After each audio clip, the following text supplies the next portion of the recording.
भगवद गीता इतनी शक्तिशाली क्यों है? जाने एक प्राचीन योगी या आधुनिक समय के अभ्यासी के दृष्टिकोण से भगवद गीता किसी से भी बात करती है जो कभी भी महसूस करता है कि उसका मन एक युद्ध क्षेत्र है। हर दिन जागने पर हमारे पास एक विकल्प होता है। आज हम किसे सुने, अपने सच्चे और उच्च स्वर को या अपने अहंकार को? जिस दिन हम सच्चे स्वर को सुनने का निर्णय करते हैं, आमतौर पर वे दिन होते हैं जब हमें लगता है कि हम अपने उद्देश्य को जी रहे हैं और अपने वास्तविक स्वरूप का सम्मान कर रहे हैं। और जिस दिन हम अहंकार को सुनने का फैसला करते हैं, आमतौर पर वह दिन होते हैं जहां हम सबसे अधिक कठिनाई का सामना करते हैं और जीवन एक युद्ध के मैदान की तरह लग सकता है। भगवद गीता जीवन के लिए एक मार्गदर्शक ग्रंथ है। भगवद गीता भारत के प्राचीन ग्रंथों में से एक है और महाकाव्य कविता महाभारत से ली गई है या अब तक लिखी गई सबसे लंबी कविता है, जिसमें 1 लाख से अधिक श्लोक या 2 लाख से अधिक छंद है। हालांकि महाभारत का केवल एक हिस्सा भगवद गीता शायद अब तक लिखे गए सबसे महत्वपूर्ण और अत्यधिक प्रतिष्ठित योगिक ग्रंथों में से एक है।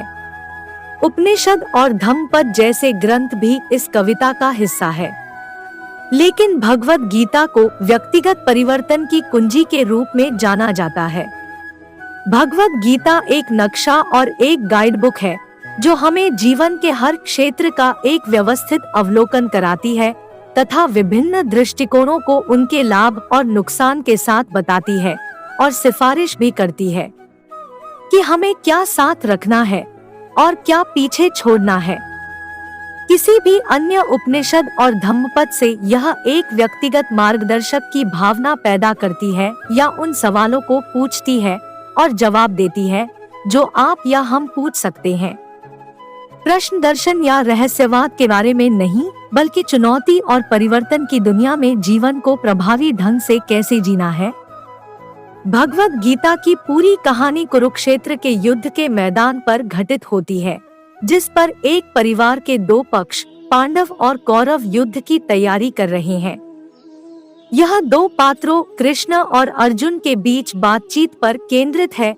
इस अवधि के कई अन्य लेखन जैसे उपनिषद और धम्मपद भगवद गीता या भगवान का गीत लगता है। इसकी कहानी प्रासंगिक है कि हम 1000 साल पहले रहते थे या हम आधुनिक युग में रह रहे हैं। हम आगे जानते हैं जब अर्जुन को कठिन जीवन बदलने वाले निर्णय लेने पड़ते हैं, विशेष रूप से यह निर्णय कि क्या उसे अच्छे बनाम बुराई के युद्ध में अपने ही परिवार के सदस्यों के खिलाफ लड़ाई लड़ना चाहिए और एक जीवन जीने का महत्व, सत्य और उद्देश्य। भगवद गीता का सबसे दिलचस्प और अक्सर गलत समझा जाने वाला पहलू यह है कि यह पूरी तरीके से प्रतिनिधित्वात्मक और अत्यधिक प्रतीकात्मक है। जीतने के लिए कोई वास्तविक युद्ध क्षेत्र लड़ाई नहीं है। संपूर्ण पाठ उस लड़ाई का प्रतिनिधित्व करता है जो हमारे दिमाग में चलती है। यह समझने के बारे में है कि हम कठिनाइयों, आत्मसंदेह को कैसे दूर कर सकते हैं और अंततः सत्य और उद्देश्य का जीवन जी सकते हैं। भगवद गीता के पृष्ठ धर्म के पहलू में तल्लीन है। धर्म का अनुवाद है वह जो धारण करता है या जीवन उद्देश्य के रूप में होता है। Henry Davis, John Keats, Walter Hagin और यहाँ तक कि बीथोवेन को भगवद गीता के पन्नों में आराम और मार्गदर्शन पाने के लिए जाना जाता है। गांधी एक अन्य प्रमुख व्यक्ति थे जिन्होंने अपने जीवन के उद्देश्य को उजागर करने के लिए भगवद गीता को महत्वपूर्ण घटक माना। हालांकि बात यह है कि गीता हमें यह नहीं बताती है कि अपने जीवन के उद्देश्य को कैसे जीना है।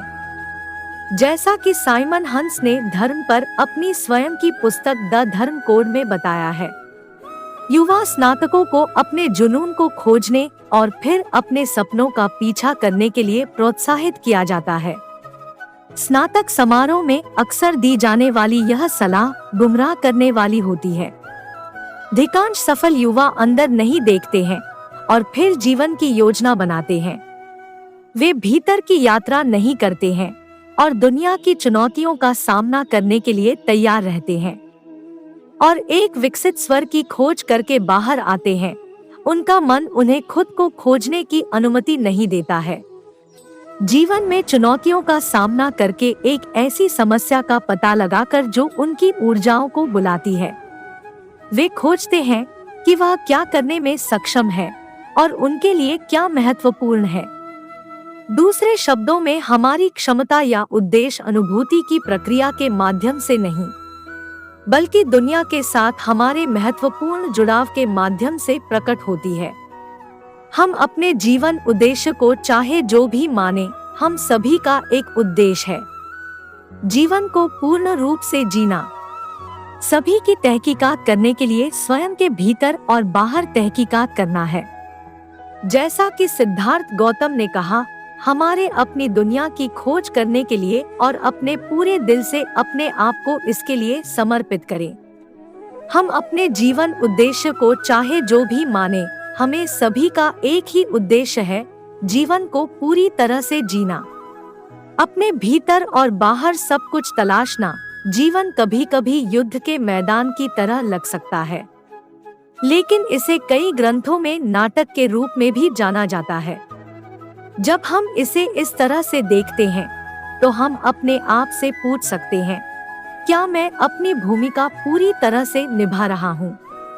हम अपने आप को, अपने जीवन और अपनी दुनिया को क्या दे रहे हैं और उद्देश्य पूर्ण ढंग से जी रहे हैं? भगवद गीता हमें पवित्रता, शक्ति, अनुशासन, ईमानदारी, दया और सत्य निष्ठा के साथ जीवन जीने के लिए प्रोत्साहित करती है। इस तरह हम अपने उद्देश्य को पा सकते हैं और इसे पूरी तरीके से जी सकते हैं। जिस तरह कृष्ण अर्जुन से सभी संदेहों को दूर करने और अपने उच्चतम स्वर में विश्वास करने का आग्रह करते हैं, उसी तरीके हम भी भगवद गीता के ज्ञान का उपयोग अपनी कठिनाइयों और निर्णयों को निडरता और ईमानदारी के साथ पूरा करने के लिए कर सकते हैं और जीवन को प्रामाणिक और पूरी तरह से जीना सीख सकते हैं।